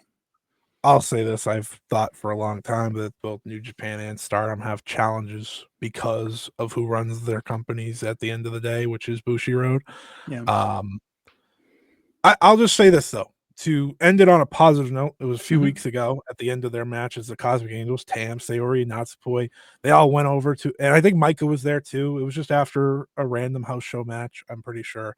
And they all went over to this, these bunch of kids that were absolutely loving to see them, and they took pictures with them. And it's like the little things like that. That's Yeah. what this is. That's what this is supposed to be, right? These wrestlers are, and you hear it for decades here in America. Wrestlers, they're larger than life stars in many ways, and that's what they were in that point. So I don't want to stress too much on that, but I did want to bring it up because I think it's necessary to do, because both Tanahashi and Taro answer that. But before I let you go, because I know you have to go soon, we are running against the clock. My apologies. I just want to ask you real quick about Wrestle Kingdom, Wrestle Dynasty. Yeah. Both the women's matches that took place of Mayu and Azumi on Wrestle Kingdom, and then of course the two women's matches on Wrestle Dynasty.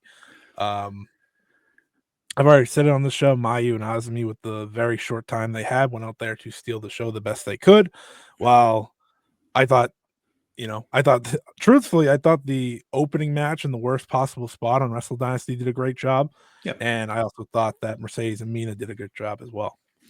Yeah, Mayu and Azumi, as soon as that match began and they took off like rockets, we had a feeling that, they don't have a lot of time. They're not wrestling like they have 15 minutes. And while certainly they have the cardio to wrestle like that for 15 minutes, this thing started on fast forward and stayed there. But what they did was beautiful with that time. And they got over with that crowd. That crowd was really enjoying that match. So Miyu and Azumi, as close to a can't miss match as there is in professional wrestling, it did not miss. Even though they had 8 minutes, but again, you look at this, I mean, Japanese shows are built, specifically New Japan, All Japan, some others, they're built from the main event backwards. Right. There isn't, that it's almost in ascending order of importance, kind of, sort of, or how that's perceived. But the main event is going to get as much time as the main event needs.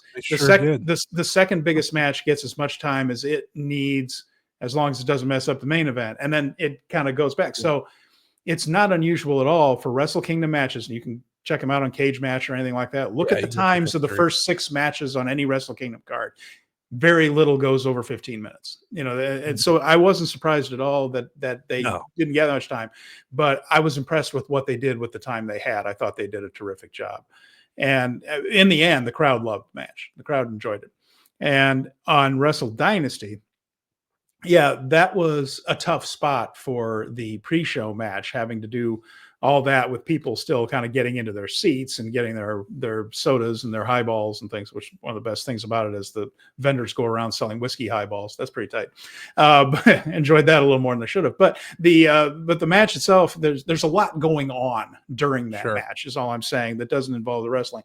But they did well. And when Momo smoked Athena with that bat, and I know it's a Nerf bat and everything like that, but that noise reverberated throughout the whole stadium, and that woke everybody up. And they were already kind of getting into it because the action was good. But when that thump happened, everyone's like, whoa, that was and then Athena getting pinned for the first time since 2023 or something like that. It was that kind of got everybody into things. And so they did a good job of taking a crowd that started that match kind of milling around and getting adjusted and talking to whoever you're sitting around, which happened a lot. And then by the end of that one, everyone was paying close attention. Yeah. Mercedes and Mina's over as hell, both in Japan and the United States. And there was a lot of the "we want Mina" stuff, she's gotten that hashtag over. And Mercedes just has that charisma behind her. She just walks in and she looks like a megastar and has that confidence in that role. So when she and Mina wrestled each other, she steps it up. Whatever you say about Mercedes, she then, in all of her interactions with Stardom talent, I think, has absolutely backed all that up in the ring and kept up with 100%. Some of the most elite talent that Stardom has. I mean, Hazuki's over in the United States now because of that match. And now Mina has gotten over and things, but they did a terrific job. So that was heartening for me to see that anytime the women came down to the ring those 2 days in the Dome, I think they left with the crowd thinking more of them than when they came in, which is exactly what you're hoping for. Yeah, that's what I was hoping to hear from you right now. So that's Yeah. great to hear, because like I said, it's always different when you're watching on TV compared to being in the building. Yeah. I think New Japan does a good job at getting their crowds across, but when it's the Tokyo Dome specifically, big building, you can only tell so much, especially on the second day with Wrestle Dynasty when there's a lot less people there. It's very different. How But did that's it, great. how did it come off? I mean, how did that opening match come off? Did it look like everyone was paying attention, or was it For the four-way? Yeah. A lot of people are still getting seated, Yeah. and the lights were on, so it's like, but Well, by the end, it was daytime show you could also. The tell. lights were never out at Wrestle Right. Dynasty. That was another thing. The atmosphere at Wrestle Dynasty was very different, that it didn't have that focus on the ring because the lights and the spotlights take effect. That was a 1 p.m. show. So even for the main event, it was very bright in the Dome. Sorry to interrupt, but that was a key difference. It was one of those matches where you could see the crowd was like not in it at the beginning, and then they're like, "Oh, wait a minute, hold on, what's going on here? Like, let's all get seated, let's all pay attention because they're going for it." And I thought that was kind of nice to feel throughout that match because again, that's what you want to see for all four of them, right? They're put in the worst spot I think on the card, which is the everyone's getting to their seat spot. And I thought they did literally the best they possibly could in such a spot. And with Mercedes and Mina, Mina's super over. I talked about it earlier when I reviewed Battle in the Valley. She's in a spot right now where I would not blame her at all if she takes the next step and goes to America full time because she is so over here. She's very over in Japan, but she's been over. Yeah. The fact that she's over in America right now at every show she's on, there's no better time for her to do it than right now, I think. So I'm obviously rooting for her. But yeah, that's great to hear. And Mayu had talked about that. Going into that match, their goal is to always get more eyes on women's wrestling and make people want to be invested. And I think all three matches did a really good job at that. So that's also very important. So it's encouraging for Stardom too, as part of this thing, because between the Queendom and New Year's show, I mean, in 6 days or 7 days, 6,000 tickets sold between the two of them in Tokyo, in the same city. Yep. That's a solid week of business. And then that showcase there where everybody came through. So I think they set themselves up well going into 2025. And that show on the 13th at Korakuen was pretty darn entertaining. So they should have a big 2025 on a good track, despite perhaps a knucklehead in charge of the whole company. But I meant to say this at the end of the Kadani stuff. I think the Stardom roster is so talented that they're going to they don't have to worry about him. They push through because that's how good they are. Obviously, we talk about the crowds and how it'd be great to get the female demographic in the building more and things like that. But that has ultimately been a topic point for years now. This isn't new. But it's just like when Kadani says things like that, it feels like you're just setting it back more than, again, you're kind of taking away from the work that again these wrestlers are putting in each and every day. Like I said, when you have that moment with the Cosmic Angels taking pictures with the kids and holding them and sitting with them, it's like, don't ruin it. They're doing incredible work to make this happen. But it's there if they want it. Just don't. But you got to think of how female fans would feel going to a show where the guy's talking about check out the girls in the swimsuits. Right. Exactly. Think of your marketing, pal. Come on, this is your company. You make money when they make money. Think about it. He was a bonehead, but New Japan and Stardom both pushing forward. Exciting time. New Japan, despite the upsetting Wrestle Kingdom, sell out their next major show in seconds. So it's like it's a very interesting time if you are following the Bushiroad companies. Obviously, Stardom had such a great, like you said, great week with the 6,000, had a great Korakuen. Now they're going to probably sell out, I'm guessing, Supreme Fight at Korakuen on the 2nd. Just assuming with the world title match, you kind of would expect them to sell that out. I'd sure as hell go if I were anywhere. If I were within anywhere hours of Tokyo, I'm in for that one. Yeah, first world title match in Korakuen, in a Stardom Korakuen, I should say, since 2021. So very exciting. Wow. Yeah, it's been a long time. But thank you, Steven, for coming on, sharing your stories from Japan. And going over the exciting stuff as well. If you skipped along through any of this episode, whether you're on YouTube or elsewhere, back at the beginning, just to sum up real quick, we talked about Battle in the Valley, we talked about Stardom's weekend, Korakuen, the upcoming unit tournament. We talked about Marvelous's exciting rookies.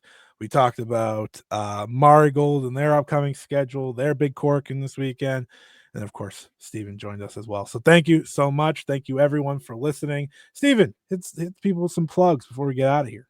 Oh, well, I have a history website, ringsidereplay.com, where I look back at pro wrestling in the early 80s and try to relate it to how things have changed and how the territories and things align with one another. I'm still working on that. And of course, my show here on the Fight Game Media Network with Jeremy Feinstone. Speaking of Strong Style, we discuss the news, issues, and events surrounding New Japan. I'm going to go do that show live here. It's live every Thursday at 5:30. That's next for me. And but if you're out there anywhere, Thursdays at 5:30 p.m. Eastern, we talk New Japan every single week. So thanks for having me on. I really appreciate the chance to come and talk about this because, it's one of these things about loving this niche of a business is you don't get a lot, you don't get to spend a lot of time having these conversations. So anytime I get a chance, I hope I hope I did all right.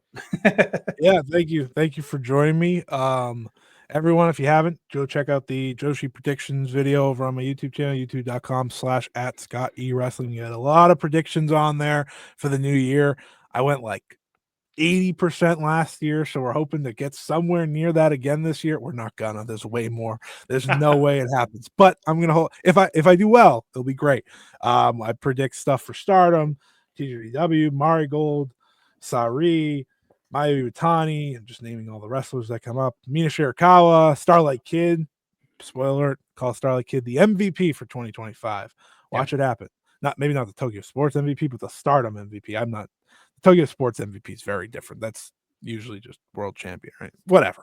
You get my point. Go check that out over on the YouTube channel. Thank you everyone for listening. Until next time, so long, everybody.